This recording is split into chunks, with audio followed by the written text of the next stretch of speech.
Allora, intanto buonasera a tutti.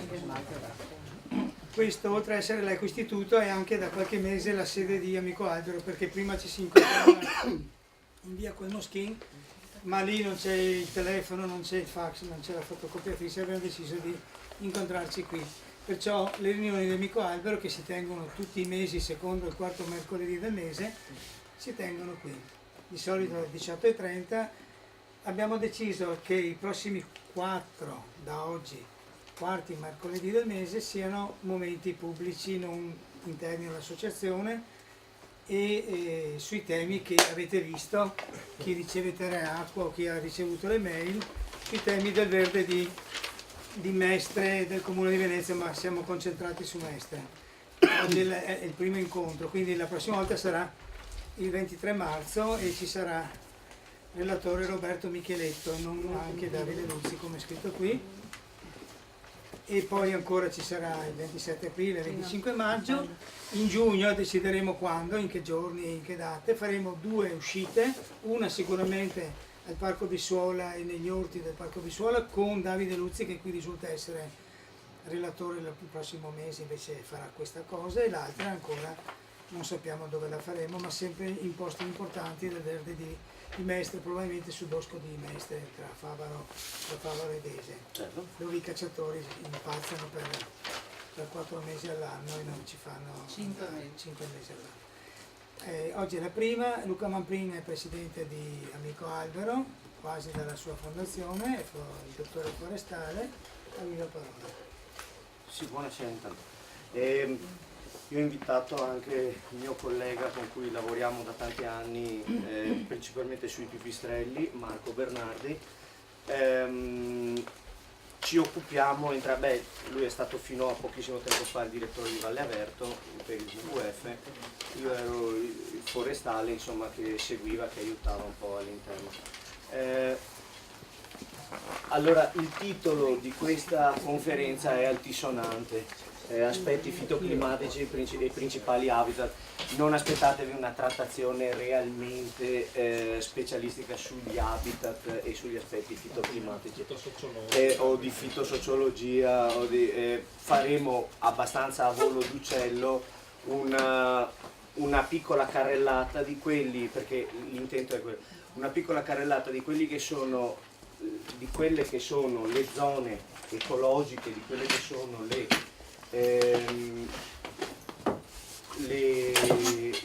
un transetto. Buongiorno. Sì.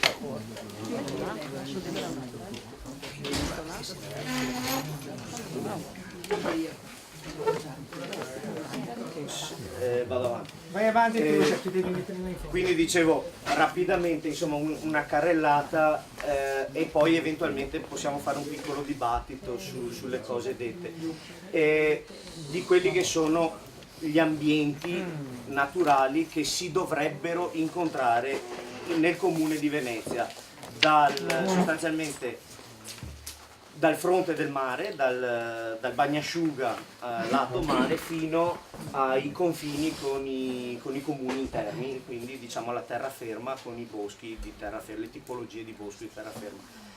Li citeremo, poco più, non mostreremo grosse immagini legate a questi ambienti, principalmente però possiamo dare indicazioni, questo sì, su dove si trovano gli ultimi piccoli lembi di questi ambienti, in alcuni casi anche molto degradati, in alcuni casi invece no, che sono ancora ambienti che stanno abbastanza bene, quindi più o meno tipologia per tipologia di ecosistemi, di complessi di habitat, possiamo anche dare indicazioni intanto di appunto dove si trovano e quali sono le loro condizioni attuali in termini di consistenza, cioè se ce ne sono tanti o pochi, e se stanno sostanzialmente bene o male, quindi se contengono un po' elementi di forte degrado o se sono ancora abbastanza naturaliformi. Prima di tutto è da chiarire che cos'è il clima, lo sapete tutti, però insomma lo ribadisco in questa sede. Sono il complesso di temperatura, umidità, precipitazioni, vento che si registrano in un luogo geografico. Quindi il clima di un posto è sostanzialmente la complessa interazione di tutti questi elementi. La temperatura dipende sostanzialmente dall'irraggiamento solare e questo incide pesantemente. Da noi in realtà abbiamo almeno un elemento, sono le acque fresche che scendono giù dalle nostre montagne, che hanno costruito e costituito la nostra pianura, che hanno un effetto molto importante, un impatto fortissimo sul clima e sulle temperature medie. Noi viviamo quindi in una zona, questi sono più o meno la carta dei climi d'Italia, viviamo in una zona in cui è sospeso il clima caldo che ci aspetteremo diciamo in Italia. C'è sempre da fare una battuta, no? Di solito chi viene dall'estero fa un viaggio in Italia per andare verso il paese del bel tempo, del bel sole. Qui da noi in pianura padana io ho trovato nebbia a Campocroce di Mirano anche ad agosto una volta. Anche a Mestre Centro comunque nebbia ad agosto. Cioè, succede, quindi insomma in realtà noi esportiamo gran umidità e il clima nostro è fresco, è definito come temperato subcontinentale. In realtà le precipitazioni sono abbondanti, l'umidità è abbondante, le temperature non sono poi così alte. Abbiamo degli esempi molto evidenti, dopo casomai li citiamo, lo vediamo ovviamente anche sulla vegetazione. La nostra vegetazione ha pochissime cose in comune con quella, almeno dal punto di vista forestale, arboreo, sicuramente non c'entra quasi niente con la vegetazione mediterranea. Il nostro comune di Venezia è pienamente inserito in questa, diciamo, lacuna padana in cui troviamo sostanzialmente un clima molto più freddo che non quanto ci si possa aspettare. Abbiamo detto il motore di questo raffreddamento sono sostanzialmente il radiatore che raffredda il clima qui da noi, sono sostanzialmente i fiumi alpini e l'abbondanza di acque comunque in generale che caratterizzano proprio il nostro territorio. Quindi ci aspettiamo anche molti habitat di ambienti acquitrinosi, di zone umide, e forse queste sono le zone che sono state più fortemente compromesse dall'uomo, sono le tipologie ecologiche che hanno subito più l'impatto con l'uomo. L'uomo ha sostanzialmente bonificato, ha fatto agricoltura e adesso al posto dell'agricoltura ha fatto le città, i centri commerciali, insomma lo sappiamo tutti che per muoversi in bicicletta da qui a Marghera non passo più paludi, acquitrini, non c'è più nulla di tutto questo nel comune di Venezia in particolare. Bene. L'idea adesso era quella di farvi fare più o meno un volo lungo questo transetto, questa linea immaginaria, per ovvi motivi di tempo e anche perché sarebbe noiosissimo, non andiamo a vedere poi ogni singola consociazione, ogni singolo habitat, ma indichiamo indicativamente che cosa troviamo e che cosa dovremmo trovare lungo questa linea immaginaria che abbiamo tagliato, l'abbiamo posta a caso sostanzialmente dal mare all'entroterra. Quali sono tutte le tipologie di ambienti che incontriamo? Allora, abbiamo ambienti tipo costiero, che noi abbiamo fatto solo per questa presentazione, non sono categorie scientifiche realmente esistenti, però servono per capire, per capirci e per poter approfondire poi casomai. Quindi costiero, la zona del litorale, sostanzialmente i litorali si formano come da deposizioni di materiali, di sedimenti portati dai fiumi, fermati lì dalle correnti, un po' dei fiumi, un po' del mare, si formano questi cordoni allungati, spalmati dalle correnti marine, lunghi, pensate all'isola di Pellestrina, del Lido, i cosiddetti litorali. Bene, sui litorali si formano degli ambienti particolarissimi e nel comune di Venezia ne abbiamo il comune di Venezia va sostanzialmente da Caroman fino a quasi al San Nicolò. sì, a San Nicolò del Lido, perché già stavo pensando Punta Sabbioni, esatto, non è più nel comune di Venezia. Poi abbiamo chiaramente ambienti lagunari con tutte le tipologie che ci sono, da canali e laghi e per dire zone sempre sommerse di acqua salata o salmastra. Abbiamo zone di velme, quindi ambienti dove la vegetazione sostanzialmente non esiste, però sono ambienti molto importanti.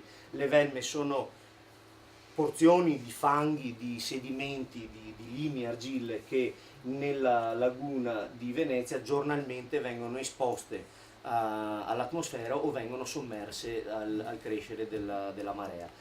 E abbiamo barene, sono zone leggermente rialzate in porzioni di territorio lagunare rialzate a sufficienza da non essere quasi mai sommerse. Dico quasi mai perché in caso di eventi di acque alte particolari anche le barene possono essere sommerse.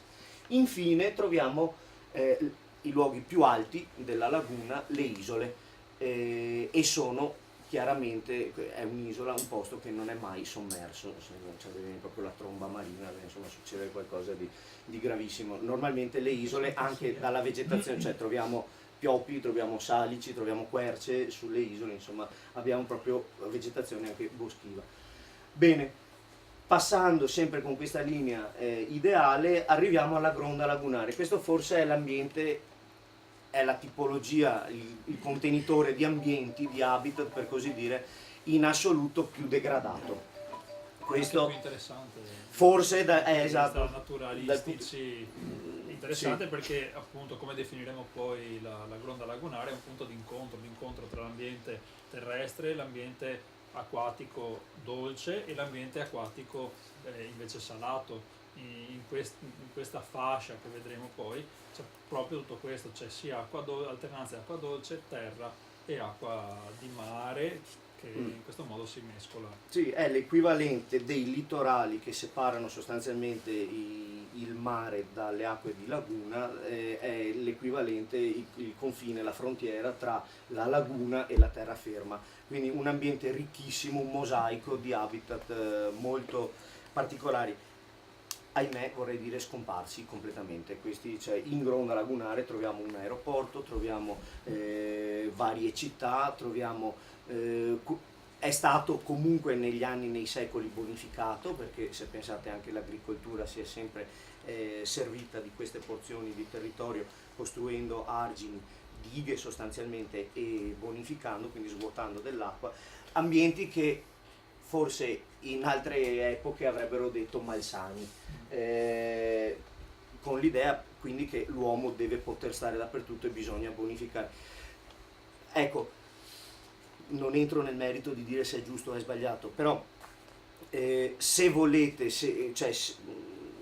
l'ultimo forse lembo di ambiente rappresentativo, luogo geografico rappresentativo di questo tipo di ambienti lo trovate lungo la Romea in Valle Averto. Valle Averto del WWF aveva ancora l'ultima palude di acqua dolce in gronda lagunare, tutto il resto sostanzialmente non c'è più, sono scomparse. Ecco. Infine gli ambienti interni. Esistono ambienti interni terrestri e acquatici perché abbiamo detto la nostra terraferma è comunque caratterizzata dalla presenza di molti corsi d'acqua, quindi ci sono molti ambienti legati all'acqua dolce, boschi particolari ci dovrebbero essere, boschi legati all'acqua dolce, ma anche a sorpresa, forse l'attività umana in questo caso ha creato delle piccole zone in cui è esplosa la biodiversità, sono le zone delle cave. Dove ci sono cave e vengono abbandonate le cave, in realtà si assiste ad un incremento nel giro di pochi anni enorme di biodiversità rispetto alla monotonia dell'agricoltura, per non parlare ovviamente poi degli ambienti urbani, cioè quelli cementificati, però dove c'è cava c'è vita in un certo senso. Inizialmente ci sono le attività estrattive umane, poi quando si rinaturalizza anche naturalmente da solo. Questo spot vi è proposto dalla Italcementi. Sì, esatto, dove c'è cava c'è vita, dalla Guaraldo a Fassabortolo, esatto, ci tiene. Sì, no, è interessante comunque si notare che in mezzo al, tra virgolette, deserto urbano, negli ambienti, nelle zone appunto dove sorgevano le cave ormai senili abbandonate, ora troviamo delle oasi. Parliamo, le nominiamo Gaggio, che forse è fuori comune di Venezia, ma comunque è raggiungibile in le bicicletta. cave che non so se molti conoscono, le cave di Marocco, Martellago, ci sono le cave di Martellago, le cave di Salzano, le cave di Noale, Spinea ha un parco, il parco Nove Gemmi di Spinea ha un'oasi che sorge in una vecchia cava dell'ex estrattore Cavasin. E quindi e c'è la fabbrica infatti di le fronte, cave c'è anche la cave di Via Luneo, cioè sono tutte micro cave che abbandonate hanno restituito ambienti, cioè ambienti naturali in ambiente antropico, perché comunque lo scavo, la modificazione dell'ambiente ha portato però a un miglioramento in quel caso di quello che si possono insediare un sacco di specie in più, sostanzialmente perché c'è presenza di acque e di ristagni d'acqua, e soprattutto l'uomo non rompe più di tanto le scatole, ecco, quando c'è un po' l'abbandono, la natura in un certo senso si riprende in parte i suoi spazi. Ma sono protette queste? Molte sì, quasi tutte. Cave di Noale è un'oasi è comunale ma assegnata alla WWF per la gestione. Le cave di Gaggio sono assegnate alla LIPU, sono riserva. Le cave, la cavetta che c'è lì a Spinea, anche lì sorge un centro di educazione ambientale del WWF dove il WWF fa attività di educazione soprattutto. Ci sono gli orari di visita. Però queste forme, anche blande se vogliamo, legate più che altro nel caso di Spinea all'educazione, alla divulgazione, comportano anche un certo livello di tutela. Cioè facciamo presidio e controlliamo quello che viene fatto in certi casi. Parlo di Spinea perché discariche per esempio. No, che erano diventate discariche. L'evoluzione, il miglioramento effettivo è stato che, come cioè, in tutte le cave che io conosca, da discarica si è capita invece l'importanza e l'utilità che possono assumere questi territori e quindi sono state convertite a ambiente oasi naturalistiche. Se voi andate ancora oggi a Spinea trovate escavate 10 cm, trovate lattine, vetro, perché erano discariche. Dallo scandalo, così come adesso non voglio parlare male di nessuno, no? Niente di scomodo, sconveniente, ma dallo scandalo tra virgolette della discarica i comuni forse hanno pensato che poteva invece essere che magari si copre un pochino e ne esce un'oasi, non si vede ed è diventato il principio del parco di San Giuliano. Diventano invece luoghi importanti per la fruizione e anche per noi che facciamo educazione ambientale, luoghi dove andare a raccontare ai ragazzi, a far mostrare, a mostrare l'erba, il fiore particolare, a mostrare l'insetto, a mostrare il cespuglio. Io magari ora tutti i tossici, le cose così. No, qua andiamo un po', io so di certo che a Spinea ogni tanto trovi una bottiglia, trovi un copertone. Inerti. C'è stato uno scandalo, però anche lì sembra bisogna documentarsi, purtroppo l'informazione ha sempre più voci. Delle cave di Via Luneo era uscito un discorso su delle malattie strane degli abitanti di Via Luneo che erano state messe in relazione a dei rifiuti tossici che pare fossero stati nascosti, sepolti, depositati nelle vicine cave. Io ho parlato col proprietario delle cave che mi ha garantito che non è niente di però se sapete che io cerco di essere imparziale, andiamo avanti. Conflitto di interesse. Bene, sempre negli habitat interni, quindi anche boschi di vari tipi, in particolare quello che una volta veniva classificato, chiamato querco carpineto planiziale. L'ultimo lembo si studiava ancora nei libri di selvicoltura, si trova era il boschetto di Carpenedo, ma adesso è stato fatto un impianto dal mio punto di vista bellissimo, fatto benissimo al bosco di Mestre, parecchi ettari. È chiaro che sono due boschi molto diversi, nel senso, per assurdo, rispetto al minimo forse storico di alberi presenti intorno alla città compreso tra gli anni 70 e gli anni 90 forse, adesso ci sono più zone boscate. Il punto è che noi non vedremo mai un livello di complessità ambientale come il boschetto di Carpenedo, che invece è grande 100 metri per 100 metri, è un ettaro di bosco di Carpenedo. In via del Boschetto? In via del Boschetto, perché quel bosco lì è ancora originale, direbbero Urwald i tedeschi, cioè proprio nel senso il bosco originario e è stato tagliato tutto. Le querce hanno esattamente 100 anni, anzi 102 anni adesso, perché sono state tagliate nel 1914 durante la prima guerra mondiale e adesso siamo nel 1916, ma non sono mai state estirpate le ceppaie, non è mai stato degradato pesantemente il terreno, quindi da quelle ceppaie originali sono ricresciute le querce, lo si dice sempre, no? Con questa particolarità, e adesso abbiamo querce tutte sostanzialmente coetanee, però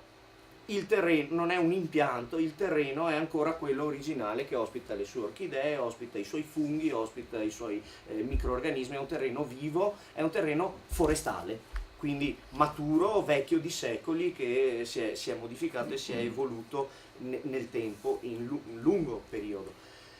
Non è lo stesso ovviamente il bosco di Mestre, quello appena piantato, bisognerà aspettare lo stesso parecchio tempo, decenni per non dire secoli, per avere una foresta del genere.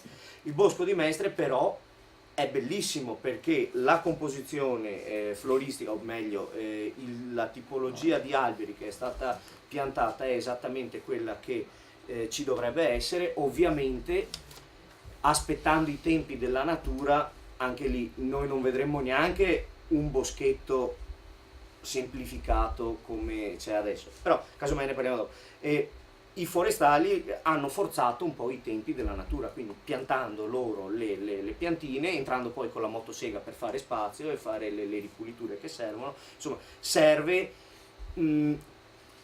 di forzare, ecco, invece che aspettare i secoli, speriamo di riuscire nei decenni ad ottenere un qualcosa che almeno esteticamente assomigli veramente a una foresta come dovrebbe essere qui in pianura. Poi per quanto riguarda il suolo, quello naturalmente si formerà e ci vorrà sicuramente più tempo, però è meglio quello piuttosto che un parcheggio. Quanti anni ha il bosco Tolenghi? Il bosco Tolenghi è stato piantato 15 anni fa circa. No, però ci sono delle porzioni piantate da meno di 5 anni, ci sono le porzioni più vecchie, hanno già avuto il primo sfollo. 20 anni, vero? Hanno già avuto quindi 15-20 anni dovrebbe. Quindi ci sono alberi che hanno 20 anni. Sì, cose molto giovani.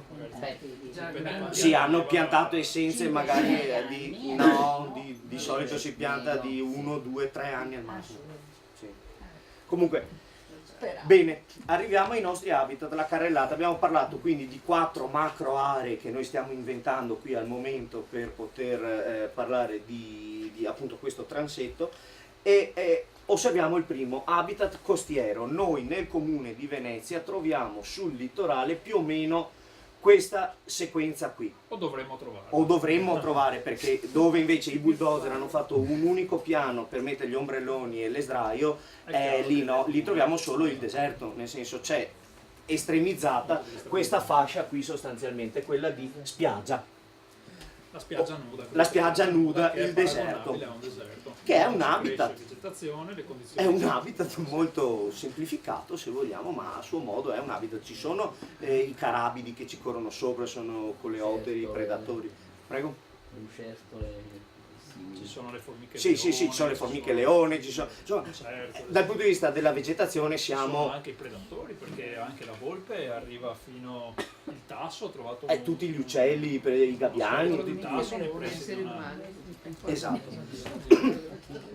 In natura in realtà invece dove diciamo il mare ha da poco depositato la sabbia a una certa distanza dall'aerosol marino sostanzialmente, e quindi dal sale che brucia l'azione le meccanica piantine. delle onde, perché comunque l'onda che si infrange sulla battigia ma che può invadere anche il tratto di spiaggia nuda meccanicamente porta via, erode nelle mareggiate invernali. Non a caso c'è una fascia in cui non cresce nulla e da un certo momento in poi comincia a spuntare qualche timida piantina che dà origine invece all'ambiente successivo che viene chiamato duna erbosa e che è costituito principalmente dal cachileto, che sembra un nome di cose volgari, poco carine, ma in realtà cachileto, in realtà è una pianta bellissima, tra l'altro fa un fiore la cachile maritima. Cachile maritima, sì, quando ha il fiore è un bel stupendo. fiorellino violaceo, sì.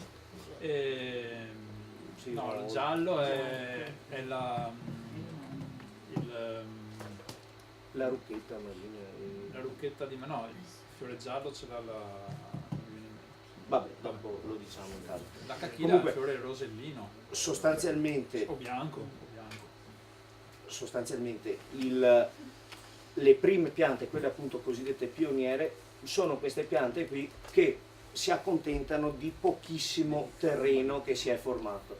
Proseguendo verso l'interno finalmente troviamo piante di dimensioni più complesse, più grandi, fino ad arrivare appunto all'agropireto o all'ammofileto. L'ammofila poi è il grande ingegnere delle spiagge, il grande edificatore delle dune, fino a estremi, perché se andiamo nella regione atlantica di Bordeaux troviamo dei record europei di dune alte fino a 250, anche 300 metri. Ovviamente servono i venti dell'oceano che spingono che cosa? La sabbia con i fusticini di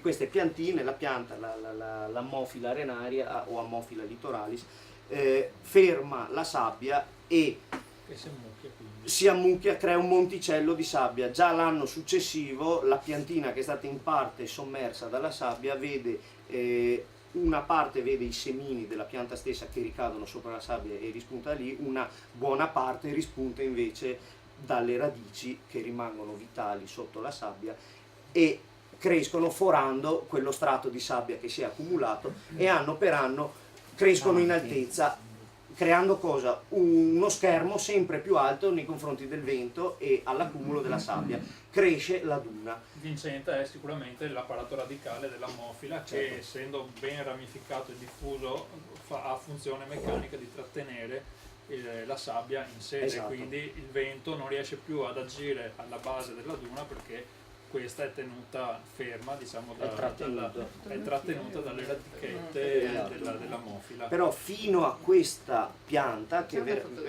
diciamo dal mare fino... No, non ho foto, no, perché se dovessi Questa, vabbè, insomma. vabbè, dopo casomai. No, vabbè, però volete, chi vuole voglio prendere sai. appunti si può segnare, dopo mostrami immagini. Su internet.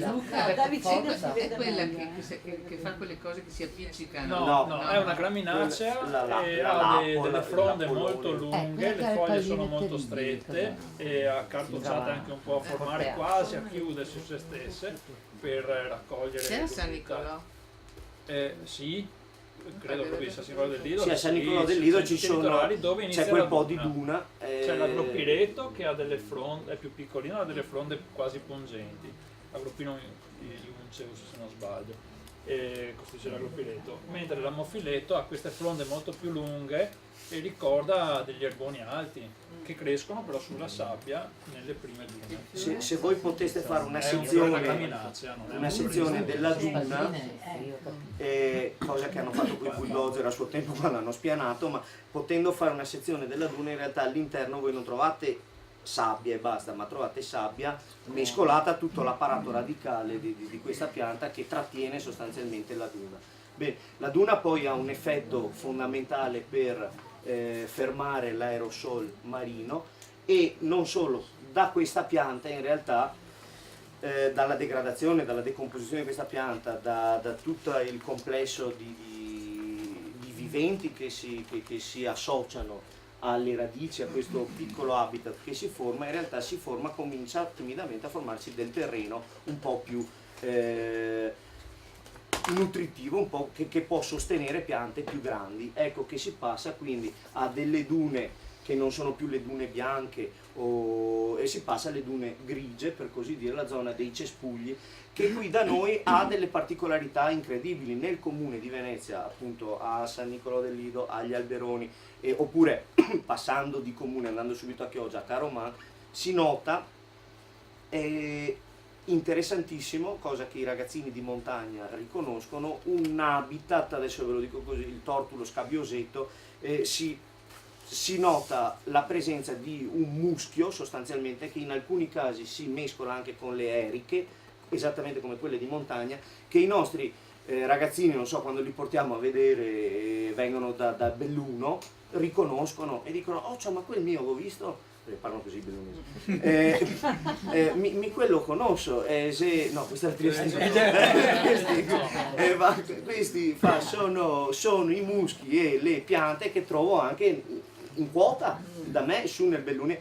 E in effetti è vero, cioè, l'abbiamo detto prima, noi vendiamo l'Italia come il paese del bel tempo, ma qui da noi a Venezia se viviamo in un ambiente temperato, in un clima temperato abbastanza fresco anche, tanto che possono sopravvivere specie quasi montane. Dove crescono queste specie, questi muschi, questi licheni, che abitano proprio sul strato sabbioso consolidato, stanno nei versanti chiaramente in ombra, sono piante che hanno bisogno di umidità, certo. E quindi dove la duna fa l'ombra è più facile chiaramente trovare queste specie che vivono necessariamente di acqua, di umidità. Se voi andate a osservare, in realtà scoprirete che è un mosaico, no? Perché questo chiaramente è un trazzetto semplificatorio, però a parte la zona del cachiletto, che è effettivamente così semplice, dopo, dal primo retroduna, diventa tutto un mosaico interessantissimo. Ci sono delle piccole zone, per esempio degli avvallamenti tra una duna e l'altra, dove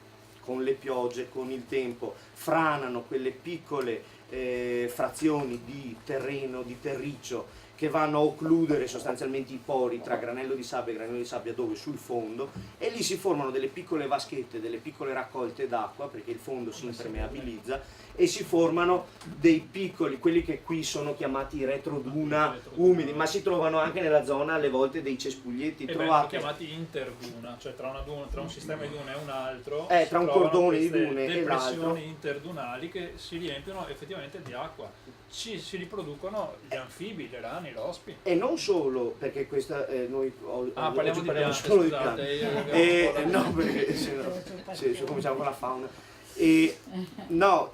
Rimangono sostanzialmente, si trovano giunchi, si trovano canna di Ravenna tipicamente, e trovate quindi tutta una serie di piante che normalmente troveremmo in una zona umida, in un prato stonfo. Scusate, prato stonfo è un termine non proprio tecnico, non proprio tecnico, volevo dire prato pingue o che ne so,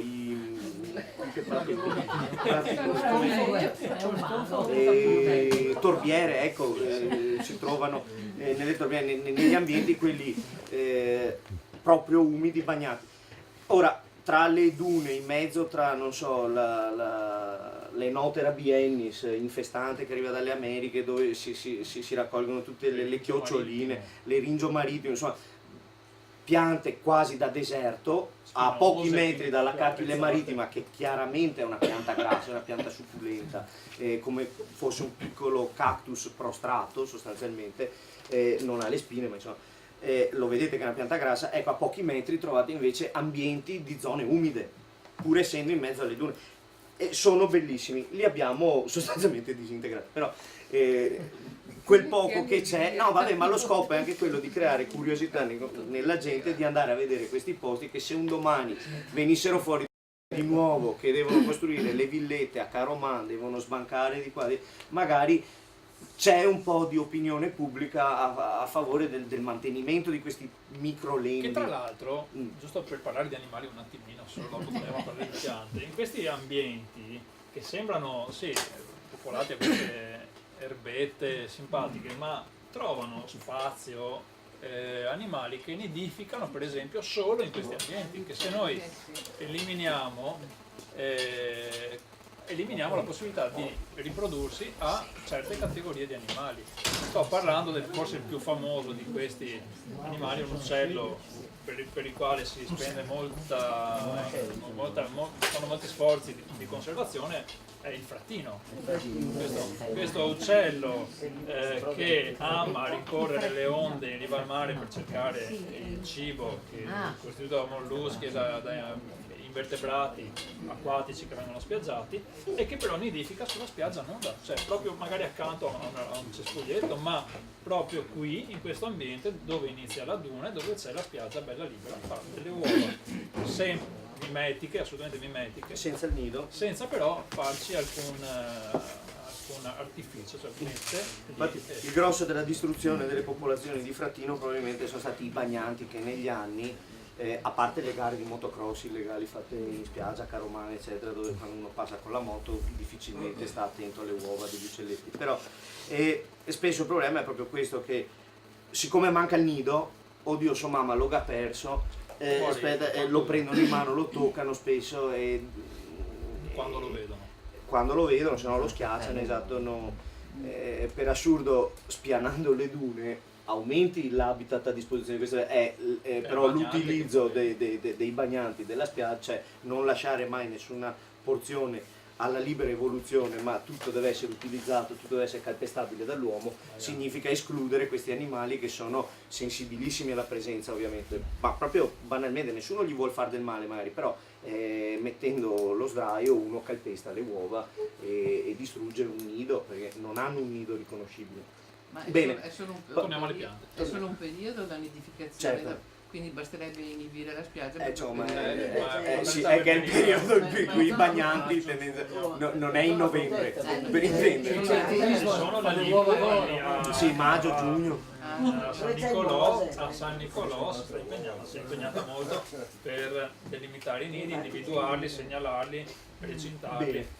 Non solo qui da noi in Veneto, anche in Toscana, in tutti i litorali dove questo frattino, poverino, è in serie difficoltà. Sostanzialmente parliamo di piante. Chiudiamo questo ambiente e passiamo a quello dopo, perché se no non finiremo neanche mai. È molto interessante. Passiamo dalla duna cespugliosa alla duna boscata. Che cosa è successo? È passato tempo. È passato sufficiente tempo a far accumulare terreno, da permettere ai semi di essere trasportati dagli uccelli, dai venti, ed è stato permesso alle piante arboree vere e proprie di attecchire in questa zona delle dune. Ecco, da questo momento diciamo il feedback è positivo, perché poi sotto i boschi, magari quelli più semplificati, la formazione del terreno è facilitata, quindi diventa più facile, ecco, avere poi una rinnovazione di bosco a sua volta e un'evoluzione verso un climax. Bene, ecco l'ultima cosa, poi cambiamo effettivamente, quindi immaginate anche di fare un viaggio sostanzialmente nel tempo, questo transetto dalle zone di recente formazione dove il mare ha appena depositato alle zone più antiche, è uno spostamento nello spazio che voi fate nella spiaggia, però sostanzialmente è anche un viaggio nel tempo, cioè sono passati i decenni, per non dire i secoli, per passare dal cachileto, dall'agropireto, fronte mare, alla duna fossile cosiddetta boscata, dove il terreno è maturo, è forestale e si rinnova bosco d'alto fusto, insomma troviamo querce quasi in riva, insomma, al mare. O meglio, dovremmo trovare questi tipi di mi fa alimenti. venire l'angoscia ogni volta, questo dovremmo, ma non c'è più. Passiamo alla laguna, quindi bene, finito l'ultimo retroduna, comincia sostanzialmente l'ambiente lagunare. Abbiamo detto, vero, che le piante che oggi incontriamo spesso nelle retrodune, quindi le pinete, sono ambienti di formazione antropica. Ah no, non è stato detto. Perché Non è stato era detto. usanza importata sin dall'epoca romana, poi importare, piantare il pino domestico, che viene chiamato comunemente pino marittimo, ma col quale lo si può confondere a un occhio non del mestiere, E quindi si piantavano questi pini, ma perché avevano anche un'utilità, probabilmente il pinolo piace a tutti, era utile, eccetera. Sì. Poi ombreggia molto. Poi... A dire la verità, il pino domestico è un pino che soffre moltissimo l'aerosol marino, quindi meglio il pino marittimo. è decisamente meglio il pino marittimo. Le cere che ricoprono gli aghi del pino marittimo gli permettono di resistere alle goccioline di acqua salata, sostanzialmente, che durante le burrasche, le tempeste vengono portate, o comunque dal vento normalmente vengono portate verso le chiome degli alberi, e tende e resiste. Il pino domestico soffre molto l'aerosol marino, si bruciano gli aghi e quindi attecchisce con più difficoltà. È vero che tutte le pinete che trovate sui nostri lungomari sono di origine antropica. La maggior parte di queste, sto pensando a Valle Vecchia per esempio, sono state piantate nel primo dopoguerra. Valle Vecchia a Caorle. Valle Vecchia, a Caorle, anche agli Alberoni. Le pinete noi ormai siamo abituati a vederle, a considerarle un ambiente naturale e normale, ma in realtà sostituiscono invece un bosco fatto sostanzialmente di latifoglie. Troviamo gran pioppi, salici, olmi, in alcuni casi anche ontano, dove si formano delle zone umide. Potremmo trovare sicuramente frassini, potremmo trovare querce, farnia, ma anche roverella si trova ancora. Ecco, la roverella forse è un residuo mediterraneo, o comunque è un'ingressione dalla flora più mediterranea, ma in realtà è una pianta talmente rustica. Già che ci siamo, curioso è che dal delta del Po fino al Golfo di Trieste è registrata da buon Caniglia e botanici importanti del nostro territorio, è definita la lacuna fitosociologica del Veneto, come? Dell'Alto Adriatico. Dell'Alto Adriatico, ovvero la mancanza di leccio. Il Quercus ilex è una pianta mediterranea che si ritrova appunto fino a delta del Po e poi riprende nella costa adriatica della Jugoslavia. Pensate l'Istria, esatto, comunque da Trieste in poi il leccio riprende. Assolutamente manca nell'Alto Adriatico. Perché manca? Perché il microclima, parlando di climi, che si è instaurato per via del fatto che la pianura padana fa da radiatore, quindi le temperature delle acque dei fiumi che sfozzano nell'Alto Adriatico abbassano la temperatura media del clima locale, e quindi il leccio, che è una pianta invece spiccatamente mediterranea, è una delle poche querce sempreverdi. Beh, senza contare la sughera.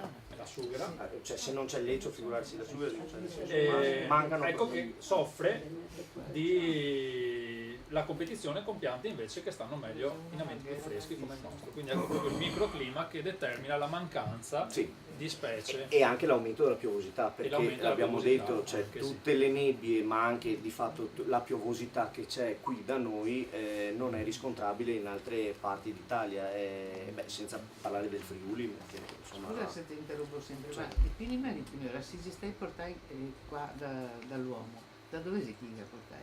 Si pensa che l'areale originario di Pinus pinaster fossero le coste atlantiche della Francia e della Spagna.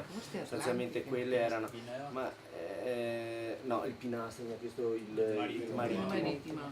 Pino marittimo, lì si trova un po' se uno va in Bretagna, insomma lo trova dappertutto. Ma lo troviamo anche sulle coste del Lazio, per dire, o no?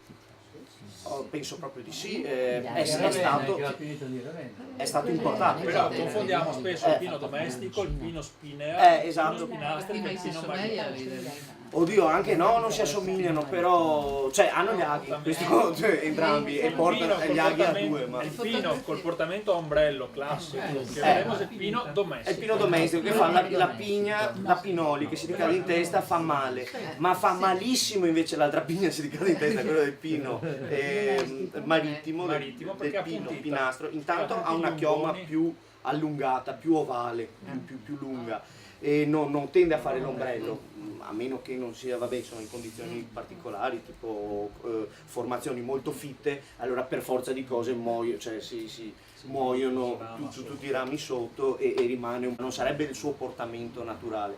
E la pigna, il cono più precisamente, lo strobilo che fa sostanzialmente è a forma come uno si aspetta di pigna, non se pensate a quello che contiene i pinoli del pinus. È tondo, è sostanzialmente tutta un... stondata, la prendete in mano, non vi fate male, perché quella- gli umboni, tutte le terminazioni delle squame Sì. sono stondate, mentre nel pino marittimo sono appuntite. Se tu prendi in mano una pigna del pino marittimo, Cioè ti rovina per sempre se ti cade in testa, davvero. A te casca in testa ti apre perché è pungente. vi racconto questo episodio grande. per farvi capire che siamo delle guide naturalistiche, ma anche a volte in escursione con un gruppo di ragazzi prendo una pigna di pino marittimo, chiamo un ragazzo e lo richiamo un attimo, e questo era distratto, si gira e gli lancio la pigna perché la prendesse in mano, lui non l'ha presa e è arrivata in testa, poveraccio. Madonna. Sfigura. No, Sangue. ha capito la differenza tra pino domestico e pino marittimo, però.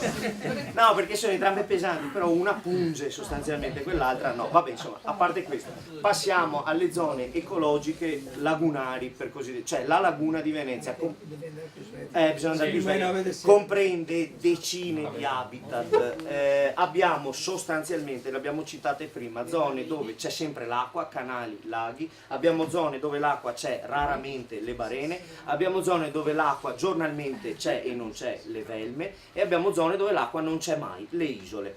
Bene, in base, quindi un po' come andare in montagna, no? Quando uno sale le centinaia di metri in montagna e trova, chiaramente cambiando la temperatura, la piovosità, il tipo di suolo, di terreni, cambia la vegetazione man mano che si salgono gli orizzonti, si dice, della vegetazione. Qui da noi le stesse cose avvengono, però non nelle centinaia di metri o nelle decine di metri, ma nei centimetri, si gioca tutto sui centimetri, cioè 5 centimetri più in alto, 5 centimetri più in basso può trasformare una velma in una barena, può trasformare una barena con 10, 15, 20 centimetri in più, già può avere caratteristiche quasi di isola. Molto fanno anche il tipo di sedimenti comunque. Per esempio, sostanzialmente le barene sono accumuli di fanghi, limi, argille, cioè sedimenti molto fini. Quando hanno tentato di ripristinare le barene in laguna adesso portando sabbie, per esempio, chiudendo le sabbie, e poi si stupiscono che non attecchiscono le erbe, quelle tipiche delle nostre barene.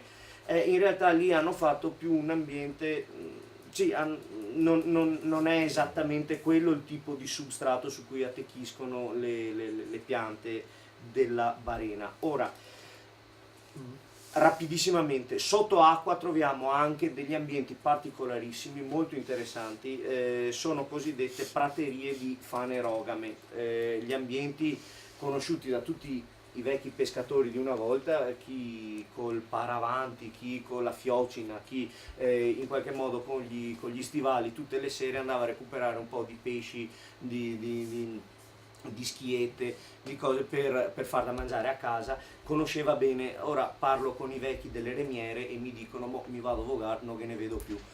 In effetti sono ambienti delicati, ci sono ancora in realtà in laguna, sono molto mobili, pare, almeno parlando tempo fa con un naturalista mi dice non è che non ci sono, è che si spostano rapidamente, nel giro di qualche anno scompaiono da alcune parti e ricompaiono da altre.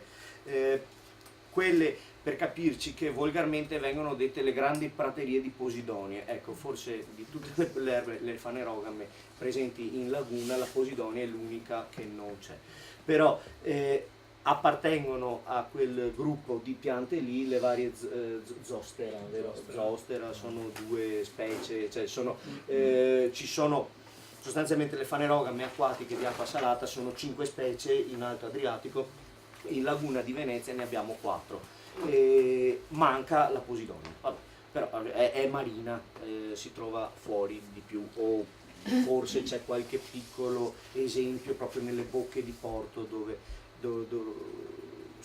l'ambiente, la salinità, le temperature sono più simili a quelle del mare. Ecco, tolti questi ambienti che non sono neanche semplicissimi da frequentare, perché insomma bisogna avere una barca, bisogna andarci proprio un po' apposta. Il resto, ecco, vedete, si presenta più o meno così. Contate che un po' come nelle dune di prima, in realtà sulle barene si formano tutti degli intriti di habitat diversi. Esistono nelle barene i cosiddetti ciari, per esempio, e sono proprio come nei retroduna delle zone in cui il fondo si è compattato di più, rimangono delle piccole vaschette impermeabilizzate con delle argille sul fondo, sedimenti più fini, dove l'acqua piovana ristagna. Ecco che lì allora troviamo per esempio fiorire e riprodursi di molti insetti, dove vanno a bere molti uccelli, molti animali, troverebbero solo acqua salata, trovano... Di chi è sto? Non so, però suona un telefono. È proprio il telefono dell'Equistituto. No, Presidente. Quindi partirà la segreteria telefonica. Bene. Scusa, Prego. posso interromperti un attimo? Certo. Sul passaggio di prima della flora sommersa. Sì. Se vuoi, lascio qui a documentazione. Abbiamo fatto un lavoretto che presenta i progetti LIFE che stanno lavorando. Esatto, Vimine, Vimine cioè, Seresto, sono le Seresto stanno- sono sulle fanerose. grazie. Chi avesse un po' di curiosità Nello su, studio, questo volentieri. su questi aspetti, Così la prossima volta sarò più completo. no, è un riassunto praticamente di quei lavori. Cioè, Qui c'è Laguna Nord, questi. Sì, in Laguna Nord. Sì, questi sono Vimini, conosco io Vimine. Vimine e poi c'è il Seresto. Sono interessantissimi, cioè fanno le marotte, no, come si chiamano? Le Le burghe. Le- delle burghe, con ovvero materiale delle vegetale. grosse fascine di materiale, rami sostanzialmente di vimini, appunto, includendo il contadino, quello che rimane dei contadini, no, della gronda lagunare delle zone, per creare queste strutture che poi vengono riempite di fanghi, in teoria, non sabbie si spera, ma dove si possono riformare le barene corrose, dove le barene degradate possono riformarsi, e non farle più con quelle griglie di metallo sostanzialmente, e pietre e sassi che si usavano tempo fa. Poi hanno deciso il metallo arrugginiva, inquinava, era meglio usare la plastica, allora usavano materiali più inerti, la plastica riempita di sassi. Adesso hanno visto che in realtà formano una barriera molto efficace anche semplicemente i vimini, e anche se si decompongono e si degradano, sostanzialmente è materia organica. L'idea è geniale anche perché poi un minimo di reddito arriva ai contadini della zona, che possono ancora mantenere in vita la raccolta del vimini, non più per fare cesti, per fare cappelli, per fare gerle, ma per fare di questi lavori qua. Eccole qua. L'altro progetto invece riguarda Il Seresto, sì. che trapiantano proprio Le le faneroghe, faneroghe per Seresto terra, là prevede dove appunto- sono scomparsi. Ecco, questo non lo conosco, Il Seresto prevede Sono appunto coperti di tela però bianca, si vede come sacchi. Come dei sacchi di mente, sono coperti alla Laguna Nord. No, sono proprio fascine di rami di salice arrotolati, legati e posizionati sul bordo della barena per evitare che il moto ondoso vada ad erodere. No, perché avevo visto Questo- quei sacchi. Quelle sono le burghe, Ah, le le vecchie burghe che contengono Sassi, pietre, pietrame pietrame, inerti. mentre il Seresto, appunto, come dicevo, Telefono. il Seresto, come diceva appunto, Bene. prevede Io tornerei al mio limonio e alla saliconia, alla saccoconia. Va bene, diciamo che le barene sono ambienti eccezionali per studiare, per osservare, per ammirare appunto queste praterie di piante cosiddette alofile, ovvero il termine direbbe amanti del sale. In realtà diciamo sono tolleranti il sale, cioè sono in grado di sopportare anche gradi di salinità nel suolo, nel terreno, superiori certamente alle altre piante terrestri. Non si Tra può l'altro- certo dire che sono amanti. alcune di queste fanno di necessità virtù, tipo Certo. il lobione, che è il nome comune obione, nome latino non lo ricordo, per far fronte all'elevata salinità dell'ambiente in cui si trova, riesce a limitare l'effetto disidratante del sale nei tessuti confinando il sale nella parte esterna della parete cellulare, facendo anche in questo modo effetto specchio e quindi riducendo l'insolazione sulla superficie fogliare, quindi riflettendo il sole e surriscaldandosi di meno. Se guardate, vabbè, avessimo un pezzino di Obbione lo vedrete che luccica, al sole luccica perché riflette i raggi solari grazie ai cristalli di sale che vengono tenuti all'esterno della parete cellulare. Bene, sono insomma ambienti, ecco, questo si può dire, che si stanno riducendo ma che si possono ancora osservare. A differenza dei boschi sulle dune fossili che sono veramente rimasti in pochissimi esemplari lungo il nostro litorale, in Comune di Venezia di barene ancora ne abbiamo. Per quanto non si sa, bisogna cominciare a intervenire, questo è poco ma sicuro, perché le grandi navi, ma il moto ondoso, l'approfondimento della laguna per effetti anche ci sono un sacco di buoni motivi per minare alla base queste strutture di fanghi, sostanzialmente di detriti. Però per il momento ancora ci sono. Sarebbe bello che noi mestrini veneziani conoscessimo questi ambienti per sapere intanto di che cosa si sta parlando, ma anche per quella volta che vengono proposte delle azioni a difesa di questi ambienti, magari partecipare, sentirsi più responsabili, perché sapete, dire in assoluto ma io difendo la tigre ma non l'ho mai vista, non conosco il suo ambiente, sì, ma quando invece in teoria dicono beh ma difendiamo le balene, sarebbe bello vedere che tutti potessero scendere in piazza, per così dire. Il tentativo del WWF è di salvare, di creare un parco naturalistico a Campalto, le balene di Campalto. Esatto. E c'è un progetto in corso, chissà se Pino? a che punto saremo. Completa la Presentato, fatto. Completa questa cosa, Pino. Sì, sì. Completa. Come siamo? Nel senso che il progetto è stato fatto nel 2010 Sì, è un po' che se ne parla. con la Salsola e il WWF, è stato presentato in Comune di Venezia è piaciuto, sì, ma si è fermato. Bello, bravi. Ha avuto. Ok.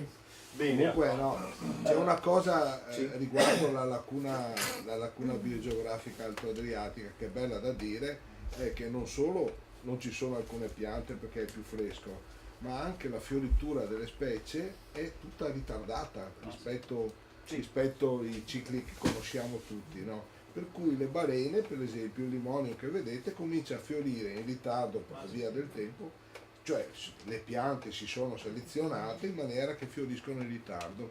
Quindi la fioritura del limonio è così bello, potete vedere a Campalto, fine agosto, anche fine luglio, agosto in poi. anche fino a settembre. Altra cosa da dire importante sulle balene, sulle piante che occupano le balene, le salicornie, in particolare la salicornia veneta, che è si chiama in termini tecnici reddito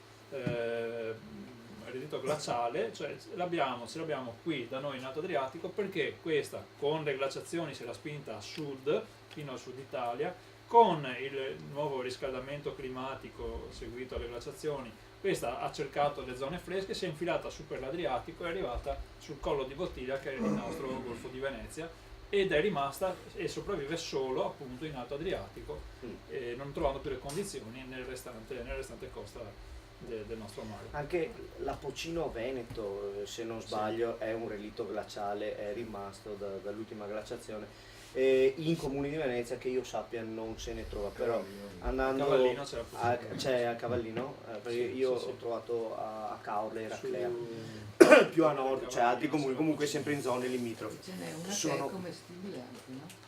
Anche la salicornia è, i roscani sono commercibili, la salsola, Vulgo, salicornia, vulgo?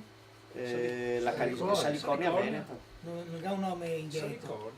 Roscano e Assalso. Roscano e Assalso, Bene. L'associazione. Isole.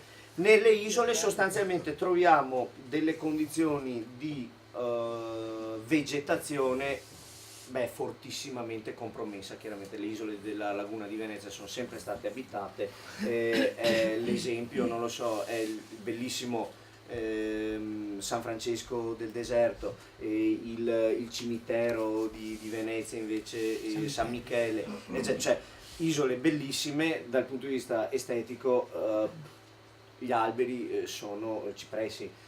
Naturalmente non credo che ci dovrebbero, beh certo, con i cedri siamo chiaramente, quindi piante messe lì dall'uomo per scopi sostanzialmente ornamentali. Naturalmente che cosa dovrebbe esserci, però forse davvero non si è mai trovato quello che davvero doveva esserci nelle isole, perché almeno dal tempo degli Altinati che le isole sono frequentate dall'uomo.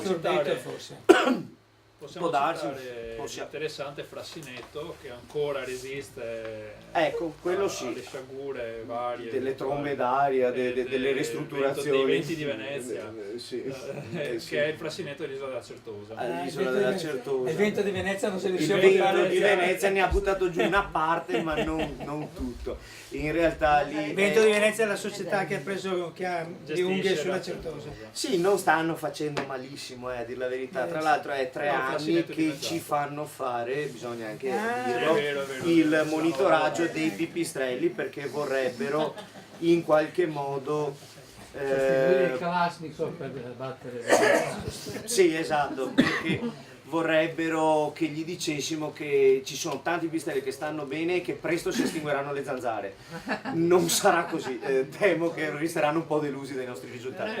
Però noi intanto... Prego. No, però c'è da dire, per esempio all'isola Certosa ancora si sente cantare in stagione Succiacapre.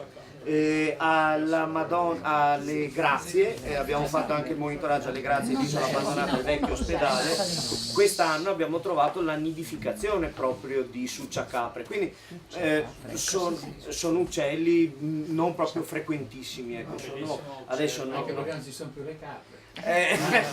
sì, Alla Certosa c'erano anche le diciamo capre, che però. Ma non sì, ci sono più. non ci sono più i prati con le farfalle sopra, ecco, più che le capre. È un uccello notturno insettivoro, parente lontano, ma lontano, Degli strigiformi, dei gufi. barbagianni, dei gufi. E non ci assomiglia per niente ai gufi, ha una forma più da uccello. Da uccello normale, con gli occhi, per capirci, in parte alla testa, non su una faccia. Però ha degli aspetti mostruosi. È notturno, cioè, apre questa bocca gigantesca, ingoia le farfalle ha al un volo. becco che sembra sottile come un becchetto, però quando lo spalanca diventa un imbuto per divorare più insetti Una capra, possibili. questo si chiama Succiacapre. Ecco, siccome molti insetti sono legati al bestiame o ai prati dove sta, o comunque al bestiame, si vedeva di sera, di notte volare intorno ai pascoli e vicino alle capre, alle pecore. Si pensava poi, siccome ha un suono molto Ma gli lugubre, inglesi, britannici, no, beh, ma anche qui gli si attribuiva, per esempio, non lo so, l'asciutta di certi animali magari non spiegabili in certe stagioni, è stato il Succiacapre, ha bevuto il latte, cioè, in realtà l'asciutta è quel periodo tra una gestazione e l'altra, di solito delle femmine dei mammiferi, da latte, da allevamento, in cui non viene prodotto latte, però in alcuni casi queste cose si verificavano magari in periodi non previsti per quell'animale lì, allora si attribuiva al Succiacapre tutta una serie di superstizioni. È un animale notturno, insomma, come tutti gli animali notturni, non piace.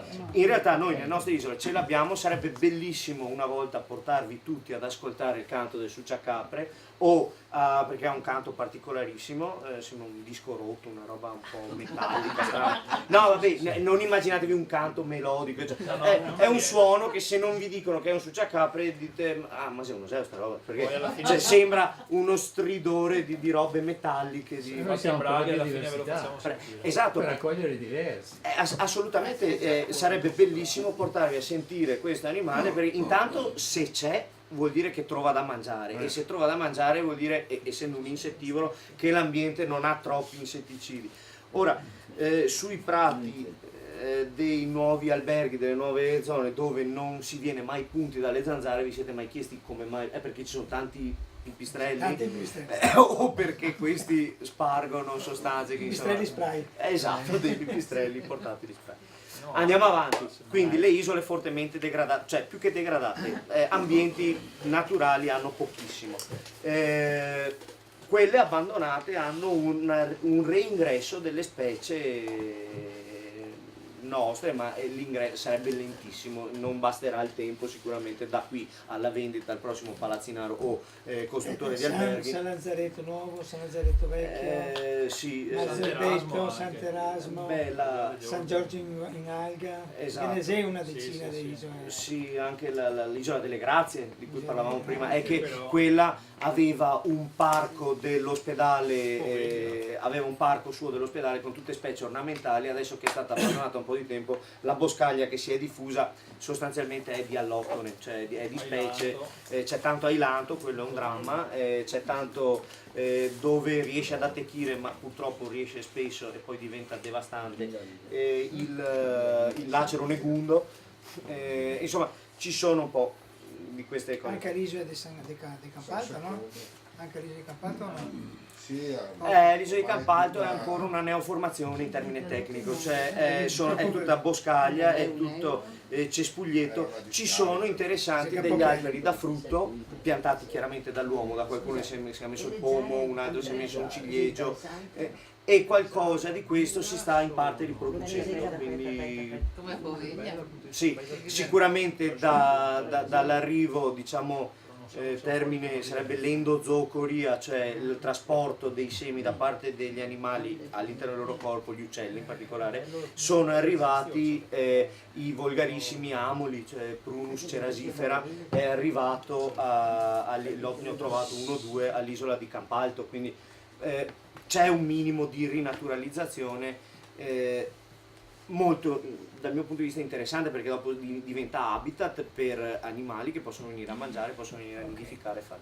Gronda lagunare, e qua le note dolenti dal punto di vista di quello che è rimasto, perché questa foto mostra a Campalto chiaramente cos'è rimasto. Le barene, abbiamo detto, però le barene sostanzialmente non stanno poi così male, quelle ci sono. Il punto è che dove vedete, questo è il passo Campalto, no, chiaramente, dove vedete la cittadina di Campalto di qua, ecco, qui dovrebbe essere tutto un mosaico, esattamente come le barene di là, di acque dolci invece, e dovrebbe comprendere boschetti igrofili, quindi frassineti sostanzialmente, belli sono quelli di Valle Averto, ripeto, gli ultimi che davvero potete osservare in Gronda lagunare sono lì. Interessanti sarebbero i cariceti, ci sarebbero come si chiama? I cannetti evolutive dell'acquitrino, esatto. da acquitrino da lago a zona a bosco, a Falasco, a Carici, e poi un po' alla volta con l'ingresso nel Frassinetto, degli Olmi e delle Querce, fino esatto, alla costruzione del bosco. tutto questo climax, diciamo, cioè questo interramento dei laghetti, degli specchi d'acqua dolce, lo vedete, ripeto, Valle Averto. Una volta vi portiamo e vedete allora tutta la sequenza da dove effettivamente è lago di acqua dolce a il Canneto, e in alcuni punti lo vedete che stanno partendo cespugli, inizialmente sono piccole piante cespugliose in mezzo al Canneto, poi crescono effettivamente i frassini in mezzo al Canneto, trovate gli olmi in mezzo al Canneto. Trovate anche la prateria di Carici. Beh sì, all'interno però del quello Canneto. sì, esatto, ma è un habitat proprio delimitato, Sì. non è che trovi di carice che si mescola No, con no. la canna.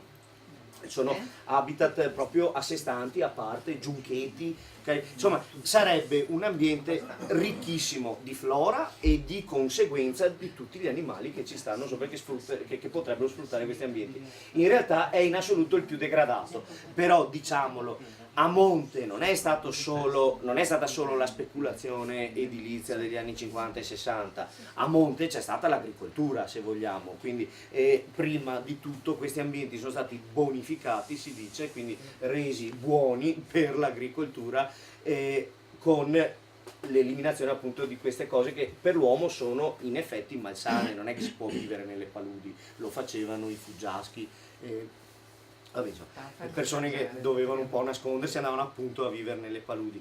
E quello che dispiace è che veramente non sia rimasto più nulla. Ecco, questo è un po' un problema. Sarebbe bello provare a vedere se in alcune zone con dei progetti poter riconvertire alle Scusa, zone una domanda, umide. questo progetto WWF Salsola, in che zona? Dove siete? Guarda, inizia dalle rotte, cioè dalla parte destra della diapositiva, comprende tutte quelle barene là, Sì, quel gruppo di comprende anche la discarica dei fosfogessi, quella che è stata bonificata, quella che vedete là. Sì. Tiravolo, ex Tiravolo? No, Questa era di là, siamo vicino al Parco San Giuliano là. Ah, Quindi, e poi fino alla foce dell'Osellino che è Questo per capirci è Quello lì è l'uscita dell'Osellino dal Parco di San Giuliano vecchia- e di qua c'è il canile. Ecco, qui tutto questo inverno ha volato un gufo di palude, per intenderci, quindi sono zone fino- dove è fino possibile alla fare foce qualcosa. dell'Osellino, quindi tutte le barene vicino all'aeroporto. Ma non è bonificata quella zona lì? No, non è Quella bonificata. lì è un sarcofago, È un sarcofago. questo sì. è Anzi, proprio Con ti passi c'è la ciclabile, già poi qui c'è è scritto il sarcofago, divieto già stata tutta di pericolo di morte. È scritto qua. Sì, Sì, la parte di qua. Eh, Se proprio devi da buttare giù. Prego. Posso fare una precisazione? Assolutamente. Devi partire di 20-30 metri per impedire Tutto il che parancolamento, diciamo, La scomparsa di tutti questi ambienti, Sì. forse se siamo un po' meticolosi, sì. se andiamo in giro per la campagna con la lente, per dire, per far capire l'immagine, si trova qualcosa lungo i fossi, Sì. se c'è un po' di buona volontà alla ricerca qualcosa si trova, per esempio i calici ci sono in certi angoli di campagna, ci sono Certo, ancora. certo. Ovviamente Bisognerebbe tutelare andare e anche mettere la rete dei bandierina fosfati. su ognuno di questi posti e dire ecco qua però non tocchiamo più, come dire, perché io poi ho una piccola provocazione alla fine, in effetti dovrebbe esserci una slide in cui mostro un forte. Ecco, i forti del campo trincerato di Mestre sono ancora, per ovvi motivi, si sono mantenuti sostanzialmente inalterati. Troviamo delle praterie, per esempio, a Forte, no, quello che c'è dentro il bosco di Mestre, Forte Cosens, troviamo Leucoium estivum, Leucoium estivum, troviamo Leucoium estivum, stavo pensando al Galanthus nivalis, il suo cugino stretto, il bucaneve. No, Leucoium estivum, troviamo praterie di Leucoium estivum che poi si mescolano a... no, non è la teoria. Che poi si mescolano a vari tipi di orchidee, abbiamo Orchis palustris, abbiamo, insomma, ci sono ancora degli ambienti interessantissimi. Forte cose stiamo cercando bisognerebbe di portare- difenderlo perché la regione vuole piazzarsi dentro i camion della protezione civile. Esatto, vuole fare una grande recovery della protezione civile con le manovre anche fuori e nel bosco poter fare quindi le esercitazioni con i cani, eccetera. E sembra che ci stiamo riuscendo. Sì, però poi la cosa bella sarebbe riuscire a mettere una bandierina, perché poi si rischia di essere bollati per quelli che non vogliono che venga fatto niente sul territorio. E invece no, è esattamente il contrario, io vorrei che venisse fatto qualcosa sul territorio, a riconoscimento dell'habitat particolare di quel popolo che rimane. Portiamo lì, non lo so, un esercito di naturalisti, di botanici, di fitosociologi, scusate, e fitosociologi, cioè, da tutto il mondo a vedere queste cose Mi ha fatto tutto da solo. e che sostanzialmente si possa fare pubblicità di quello che c'è nelle condizioni in cui c'è e eventualmente addirittura migliorabile. Non è vero che fa reddito solo se ci costruisco sopra, può fare reddito anche se rimane così. Cioè, noi ci lavoreremo un sacco, per esempio. Beh, io sì, esatto. Sì. Avrei un buon motivo per studiare di più ancora, cioè, aumentare il più possibile. Bene, ambienti di gronda lagunare, un'altra cosa, anche foci di come fiumi. si fa a sostenere questo progetto che abbiamo detto WWF Sassara? Cioè, è stato proposto alla regione? Nel 2010. E nessuno ha mai più detto niente nel comune di Venezia? Oppure Abbiamo presentato il lavoro, il libro è in tutte le biblioteche della Ascolta, ne terraferma. riparleremo un'altra volta di questo. Quando vuoi. Facciamo campi di pallacanestro. Sì. A posto. Andiamo avanti, dai. Bene, anche paludi salmastre si troverebbero, quindi Quindi la mescolanza, si diceva prima, tra l'ambiente salmastro della laguna con l'incontro delle foci dei fiumi e quindi questa compenetrazione di tanti microhabitat che stanno in molto vicini, quindi biodiversità elevata. Se ci pensate ci sta esattamente il doppio delle specie, perché ci stanno sia quelle di acqua salata che quelle di acqua dolce, ci stanno sia quelle di ambiente di terraferma che quelle di ambiente umido, ci stanno quelle di ambiente umido dolce e di ambiente, parlo ambienti terrestri bagnati, cioè umidi, non per forza acqua. Di ambienti umidi di acqua dolce e di ambienti umidi di acqua salata. Sarebbero insomma una cintura ricchissima di biodiversità intorno alla laguna. Purtroppo, ripeto, è rimasto solo la parte di acqua salata relativa all'acqua salata. Abbiamo delle immagini di repertorio interessanti. Forte Marghera, lo vedi? Allora, questo è Forte Marghera, dove appunto è un po' una provocazione. Esempi di gronda lagunare. Esempio di gronda lagunare di Forte. Ecco qua. Beh, è interessante perché Forte Marghera, Punta San Giuliano. Forte Marghera, Punta San Giuliano, ci sono degli aspetti, diciamo, di naturalità. Si dovrebbe, dal mio punto di vista, però io ragiono ovviamente da forestale, lui ragiona da naturalista. Per me è lecito forzare i tempi della natura, si entra con la motosega e si toglie tutto quello che non c'entra nelle isole che sono state abbandonate da decenni e si tengono solo le specie autoctone e si favorisce così l'evoluzione, si accelera l'evoluzione del bosco che dal mio punto di vista dovrebbe esserci. Marco sicuramente vi dice no, l'importante è aspettare, tanto poi gli allogoni se ne vanno o non se ne vanno. Sono gli integralisti, naturalisti. Io sono per il compromesso. L'importante è che rimangano, vedete che ci sono delle zone verdi, che rimangano verdi però, perché nel momento in cui mi fanno poi il centro commerciale ho poco da ragionare di specie alloctone, autoctone, non rimane più nulla. Ecco, questo è un esempio di come abbiamo trattato la gronda lagunare. Ci abbiamo fatto un aeroporto, per dire, questi sono i lavori dell'aeroporto, in una foto, tutta la bonifica per... insomma, l'aeroporto serve, nessuno dice niente. Le cave a Quinto riempite le squasse, tanto per dire ecco. Il passaggio te lo do.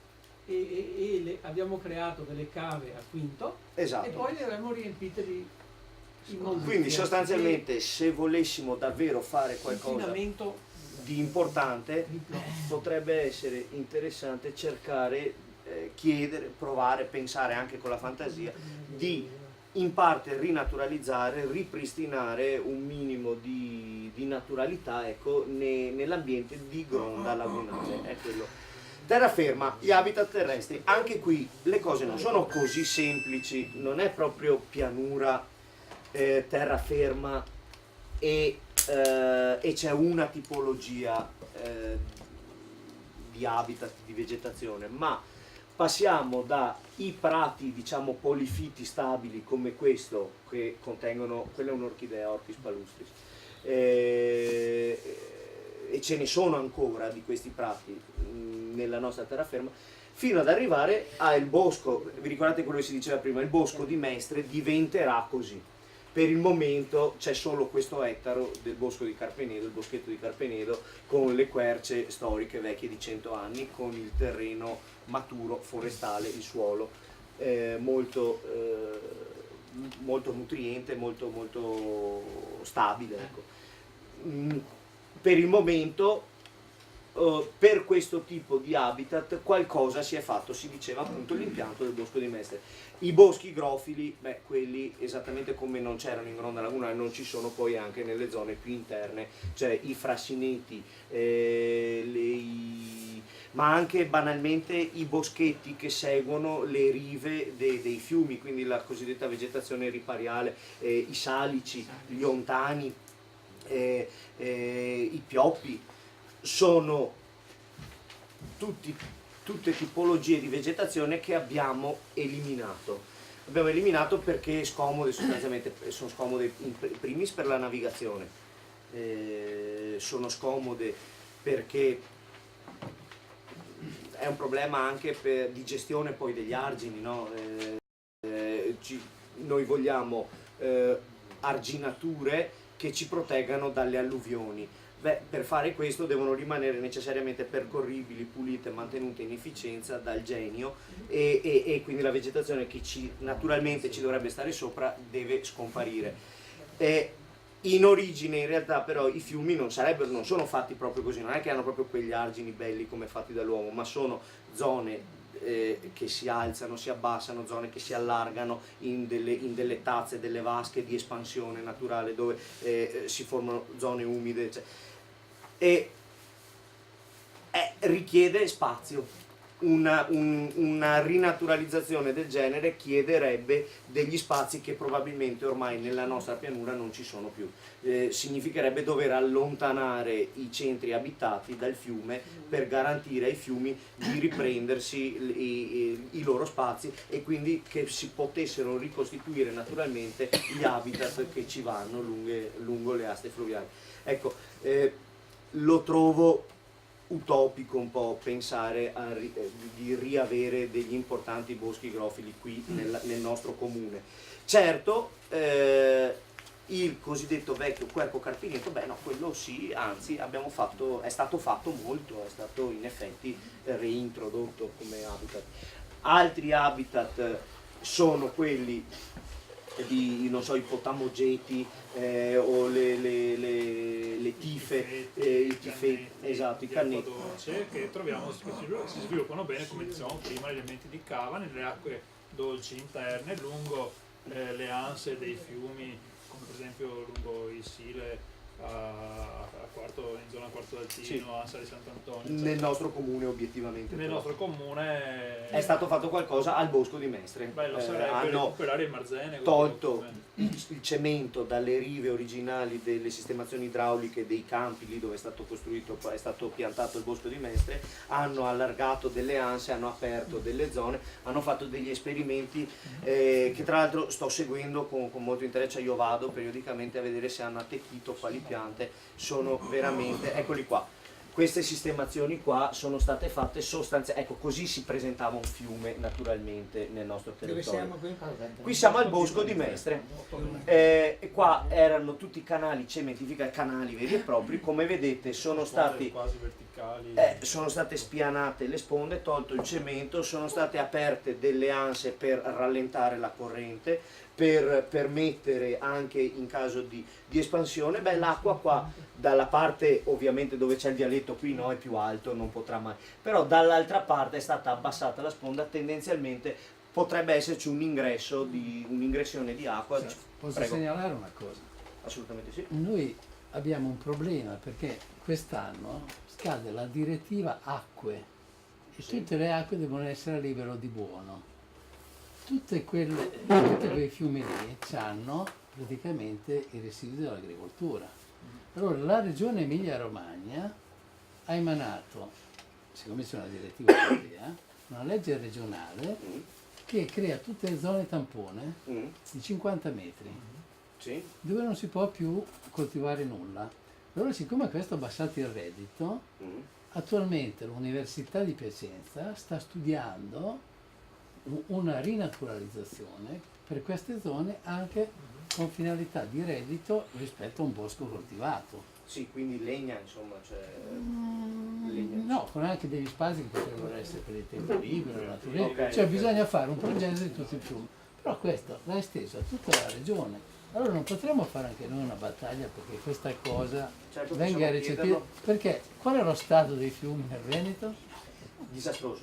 Appunto. Disastroso. Dopo si pagano le multe, le paghiamo noi, non le paga mica il signor Zaia. No. Io vorrei pagare le multe per il prosecco e per tutte le cose. Ecco, questo potrebbe essere un lavoro, per esempio, interessantissimo. Se lei volesse venire a proporcelo. Lei sarà lei.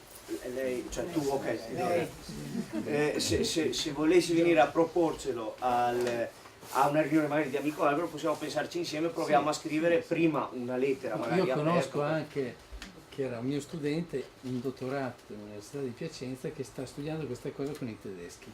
Ok. Perché c'è tutto un discorso anche di utilizzo delle biomasse. Ecco, questo stavo pensando io piuttosto, perché da forestale penso sempre, intanto alberi a rapido crescimento, anche perché se noi noi, più alti salici, quindi come dicevate voi, biomassa. La differenza fra l'Emilia Romagna e il Veneto è tutto fatto di fiumi, voi pensate quante biomasse ci facciamo? Madonna, sicuramente... Quindi non è un discorso che tu penalizzi l'agricoltura, È lo spunto per un ti crei incontro. un nuovo No, reddito. io creo un nuovo reddito all'agricoltura, Sì, da anni l'unica faccio cosa- i l'unica- controlli sì. in agricoltura, vado a controllare le siepi Sì, sì. e chi le ha fatte si dice veramente contento di avere Ecco, la però siepe. lo sai qual è il problema? Prego. Che la regione Emilia Romagna ha fatto questa cosa, ma non ha fatto la fase 2, che era organizzare i contadini e fare delle strategie alternative, perché se questi gli togli il reddito, tutti sono andati contro questa legge, queste cose, no? Invece bisognerebbe far capire che questi interventi possono essere altrettanto da reddito. Giorgio, Sì. possiamo dedicare, Sì. faccio una parentesi che volevo fare alla fine, Sì, la faccio sì. adesso.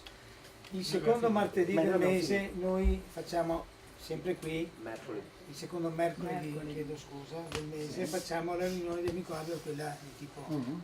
organizzativo, sulle cose da fare. E sarà il 9 marzo, la prossima, no? Il giorno dopo dell'8 marzo. 9 marzo. Dico il giorno dopo Giorno è dell'8 della marzo, settimana? Il giorno è della settimana. ma il mercoledì. Il mercoledì. Tu fai l'incontro al Candiani, lo voglio dire adesso così facciamo questa, il giovedì 3 marzo su Sì. Alex Langer, invito tutti, poi lo guardate, al Candiani. Chi vorrà magari mi dà l'email, glielo mando. E questo è il giovedì. Il mercoledì successivo, che è appunto il 9 marzo, facciamo la riunione di Amico Albero, quella del secondo mercoledì. Allora, se tu hai voglia e vieni qua, se hai un'oretta, mezz'oretta anche solo. Che ora? Alle 18:30, sono riunioni che durano un'ora e mezzo e sono tutte operative, cioè Sì, sì. discutiamo una cosa e poi vediamo come si fa, punto, non è questa Sì, cosa sì, qua. sì, sì. Noi possiamo benissimo, così come Pino vorrei un giorno che facessimo la stessa cosa, magari non lo stesso mercoledì, Con la con salsa. il discorso del progetto, cioè far sì che alcuni progetti che ci sono vengano rilanciati, progetti di altre regioni vengano Copiati, commentati. migliorati, quello che Anche perché sia. si fa vedere che alcune cose sono possibili. Voglio anche segnalare, ho detto 8 marzo perché purtroppo l'8 marzo è il giorno anche delle mimose.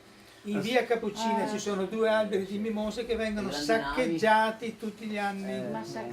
Allora Amico Albero ha chiesto e sta chiedendo a tutti gli abitanti della zona di via Cappuccina di fare vigilanza su questi 2 alberi di mimose che stanno, uno sull'intersezione di via Fusinato e uno sull'intersezione. Non si può mettere un cartello? A tal proposito Con però l'orario- con volevo l'orario di sottolineare vigilanza. che quest'anno è stare molto più all'esterno. caldo degli anni Sta scorsi. già fiorendo adesso. È Ieri, già fiorito. è già fiorito. Ieri, fatemi finire. Ieri mi ha telefonato una di queste persone che abbiamo contattato, la Nives, moglie del commercialista Walter che sta sopra la tabaccheria. Hanno fermato 2 giovani che con una bicicletta e 2 borsoni stavano già per saccheggiare. Ma così presto? Sì, perché è già fiorito, perché è fiorito il Ma 25. ora dell'8 marzo così vede. Allora, vabbè, loro fanno comunque il mettono in loro frigo. business. Questo era per dire soltanto che chiunque ha a che fare con... La stessa cosa volevamo fare col glicine, che invece hanno estirpato sia quello di Calle Legrenzi sia quello dietro dei via Querini, cioè adottare, tra virgolette, ognuno dove abita le piante che ci sono in maniera da fare una qualche vigilanza. L'ho detto, chiudo la parentesi, quest'anno purtroppo è già fiorito, quindi stanno già andando all'assalto, però ci sono già 2 coppie, questa è un'altra coppia, quella di Maurizio Rizzetto, che abitano vicino all'altro Mimosa, che stanno facendo una certa vigilanza, perché Amico Albero vuole fare in maniera che quel po' di verde che c'è in Mestre rimanga e si moltiplichi e non invece venga chiusa la parentesi. Abbiamo anche Noi in fatalità, la slide successiva era quella di cui si Grazie per l'attenzione. Prego. Prego. Volevo dire che prima il signore parlava Giorgio. Veneto agricoltura, Sì. è da tanto tempo che ha studiato varie tipologie di boschi, di Certo. siepe miste per reddito e ci sono anche tutte contabilizzate quanto reddito, quanto tempo, ogni Certo, quanto tagliare, certo. cosa Infatti le come. dico, io che faccio poi Cioè non c'è niente da inventare, sia gli impianti, No, basta ma anche perché fare. c'è sia i progetti, sia Desessile i che aveva già controlli. fatto la zona tampone, Desessile c'era certo. stato. Però E per posso dire, esempio sì, dopo. adesso che c'è il nuovo piano dell'agricoltura con Sì, un i sacco nuovi di PSR. limitazioni per i contadini, che devono stare a 30 metri dai corsi d'acqua, a 5 dai ciclabili, rispettare i confini e altre aree particolari. Ma cosa si trovano con c'è tanta gente sia nel seminativo ma anche nei frutteti o nei vigneti, mica fanno le coltivazioni a macchia di leopardo, cioè si trovano un sacco di roba che verrà abbandonata perché non possono fare i trattamenti, quindi è giusto inutile che continuino a tenersi lì. Perché non possono né concimare né trattare. E poi lì per esempio potrebbe essere un'azione interessante convincere i comuni o le associazioni o dei contadini un po' più avvertiti di giocarsela con siepi, giocarsela con trattamenti, cioè non lasciare incolto che dopo diviene uno schifo. Si possono fare anche delle situazioni anche lungo i fossati di mettere delle cose valide, inerbito valido. Maurizio Minuzzi allora, la prossima volta. Sì. Vediamo No, se però c'è un'altra questione, che voi vi ricorderete il protocollo di Kyoto e c'era la carbon tax, carbon sink, no? Così. Allora, qual era il trucco? Che questi inquinavano Marghera e poi si prendevano il prezzo di foresta amazzonica, no? Vale ancora oggi. Ecco, quello che abbiamo tirato fuori noi dagli studi che stanno facendo negli Stati Uniti, che la CO2 non è per niente un veleno, cioè ci crea un discorso di clima alterante, ma se non ci fosse la CO2 tutti quegli alberi non ci sarebbero. Vabbè, chiaro, non esisterebbe non esisterebbero il clima, no? Però in effetti non è vero, perché la CO2 si cogenera con i metalli pesanti, con i PM10 e il cancro ci viene qui. Allora, se da un punto di vista del clima può essere anche corretto, io qua emetto e la catturo, dal punto di vista della salute umana questo non funziona. Allora che cosa dovremmo fare noi?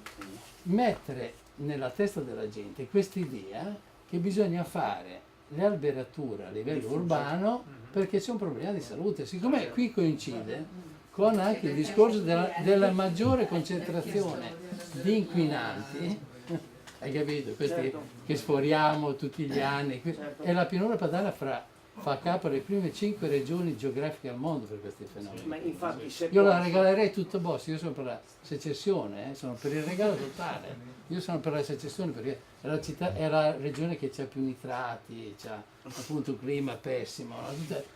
Tutte queste cose qui, se noi togliamo il PIL gliela regalerei tutta.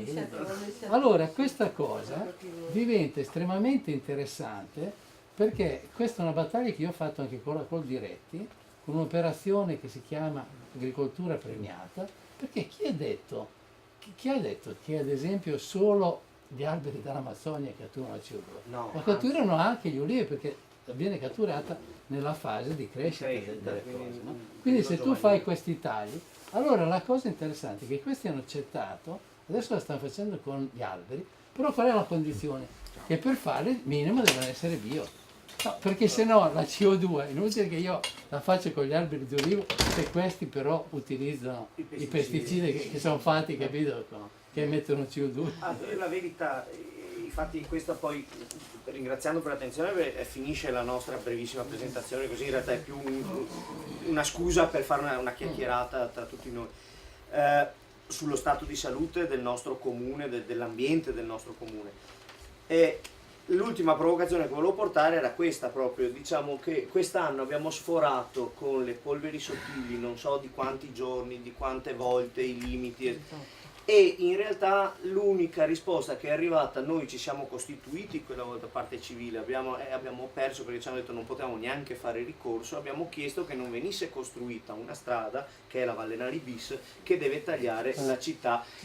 Proprio nell'ultima parte che poteva essere attaccata al bosco, al nucleo originale, allo zoccolo antico, diciamo, del bosco di Mestre, del bosco, non è il bosco Tolenghi, come si chiama? È il boschetto del PEP.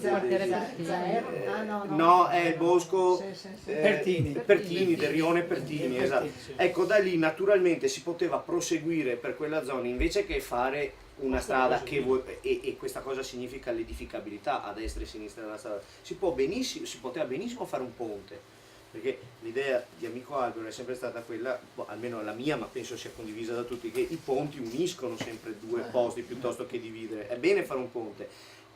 Però l'idea era che se ci devono passare sopra le macchine, allora spacco la città e il ponte è più dannoso che non utile. Ma un ponte per far passare dall'altra parte dell'Osellino biciclette, cavalli per assurdo, cani. Ma anche di macchine, basta che andassi in via Pertini invece che fare la Valenari bis, bastava quello. C'è la strada lì. Sì, oppure comunque l'idea era che volendo si poteva, abbiamo chiesto tante volte come associazione di poter difendere in particolare proprio quell'area lì, perché sono gli ultimi campi rimasti in centro Mestre, che se un domani, perché il reddito è troppo basso, perché non fruttano più, perché a un certo punto, non lo so, muore il contadino, perché difficilmente ci sarà un ricambio generazionale di un campo di veramente sono 4 ettari in centro Mestre, 4 ettari in centro Mestre, e un domani quella zona poteva benissimo diventare il naturale prosieguo del bosco di Mestre già esistente proprio verso Piazza Ferretto, perché se ci pensate quel bosco lì potrebbe arrivare fino all'ex Massari, e in bicicletta in un attimo lungo la riviera si sarebbe da Piazza Ferretto si sarebbe stati al bosco, in un bosco. E invece per l'ennesima volta si è persa l'occasione e il dramma è che quella strada è funzionale al fatto che diventerà edificabile poi il quartiere a destra e a sinistra, quindi quello è un po' un problema. Ecco, la cosa che si può fare è chiedere che vengano almeno rispettati gli standard delle nuove edificazioni. Un'altra cosa volevo dire. Prego. Il 3 di marzo faccio questa cosa, ma il 20 di aprile faccio una cosa secondo me che è strategicamente ancora più interessante, perché l'Anger è stato quello che si è inventato tutto ed è stato copiato dal Papa senza essere citato, perché nella Laudatio c'è scritto riconversione ecologica, che è un termine suo. Allora, il 20 invece ci sarà la strategia della nuova Cina rispetto all'ambiente, perché c'è il nuovo presidente della Repubblica, nonché presidente del Partito Comunista, che vuole diventare la prima potenza del mondo, quindi non è faccia del bene all'umanità, però lo vuol fare rispetto a un indirizzo neoconfuciano. Allora, neoconfuciano vuol dire che rimane la gerarchia che interessa a lui, quindi rimarrà egemone del Partito Comunista. Però c'è anche il discorso di armonia. Allora ha cominciato a fare delle cose molto interessanti, perché ad esempio noi abbiamo dato un incarico per le città medie. Ha dato un incarico all'Università Ca' Foscari, non a me, per le città. Voi sapete che l'Università Ca' Foscari c'è una tradizione manda gente in Cina ogni tanto. Sì, sono 600 studenti, no? Sono più grandi. Elisa per 3 anni, 2 mesi è andata in Cina. Poi ha dato un altro incarico a quelli di Via Torino, sempre l'Università Ca' Foscari, per gli inquinamenti, e sta facendo le leggi più costrittivi al mondo, che molti italiani non possono più esportare in Cina. Sì. Con l'inquinamento che hanno l'università avevano e si debbono adattare, però la strategia è totalmente cambiata. L'altro giorno hanno fatto una legge che per noi sembra bizzarra contro i grattacieli bizzarri, perché erano arrivati al punto i grattacieli bizzarri, avevano fatto dei grattacieli di 60 piani a forma di caffettiera. Sì, andatelo a vedere. E l'altra cosa molto interessante è che hanno messo in galera già 138.000 persone, ma voi direte sono un miliardo. No, sono il vice sindaco di Shanghai, la 17ª persona più ricca al mondo che si era comprato 3 giorni prima il Club Mediterraneo, gli danno 10 anni, 10-15 anni, e li fanno, però gli fanno anche l'ufficio, dove possono... Ma cosa hanno fatto questi per avere sono tutti corruzione, sono 138.000 condanne per corruzione. Attenzione, hanno chiamato Grasso per i collaboratori di giustizia, che gli insegna, quindi ha messo sull'antimafia. Aspettate, perché c'è la mafia cinese, non è finita. Sono andate all'università di Roma e stanno studiando meglio di noi il diritto romano, che fino a prova contraria è la base di tutti i diritti più importanti del mondo. La cosa altrettanto interessante è che stanno costruendo il più grande museo al mondo, che è grande come tutta Venezia, e 90.000 ettari, 90 campi di calcio. E voi lo sapete come lo inaugureranno? Rinascimento italiano, il Rinascimento cinese. Che loro manca. E arriverà a Mattarella e ci starà una settimana. Mattarella ci è andato per fare questo accordo. Allora sono diventati i primi per pubblicazione scientifica al mondo. 2/3 dei dottorati più importanti negli Stati Uniti sono cinesi, ma non che rimarranno lì, che ritorneranno in Cina, perché voi non conoscete i cinesi. I cinesi hanno una cultura mandarina. Vi ricordate? Arricchitevi, una generazione e mezzo si è arricchita. Quando dicevo comune cinese, rivoluzione culturale, i docenti universitari l'hanno mandati a fare i contadini, no? Adesso l'obiettivo è siate sostenibili. I cinesi non sono statunitensi, non è che Obama, Trump mi trova queste cose. Lì, se c'è il Partito Comunista, l'altro giorno è successa un'altra cosa terrificante per il Partito Comunista, che il Partito Comunista si è aperto anche alle varie parti della società civile. Ad esempio, nel Partito Comunista sono rappresentati anche i cinesi italiani. C'è un'assemblea sterminata, no? Che invece erano prima tutti i quadri e solo. Allora, per la prima volta hanno dato la parola anche ai giovani, e c'è un giovane di 16 anni, vestito con i vestiti di Armani, ma non so se l'avete visto, che gli è andato a dire che non può essere più così selettivo all'università, perché si suicidano questi, perché se perdono all'università hanno dei debacle per loro.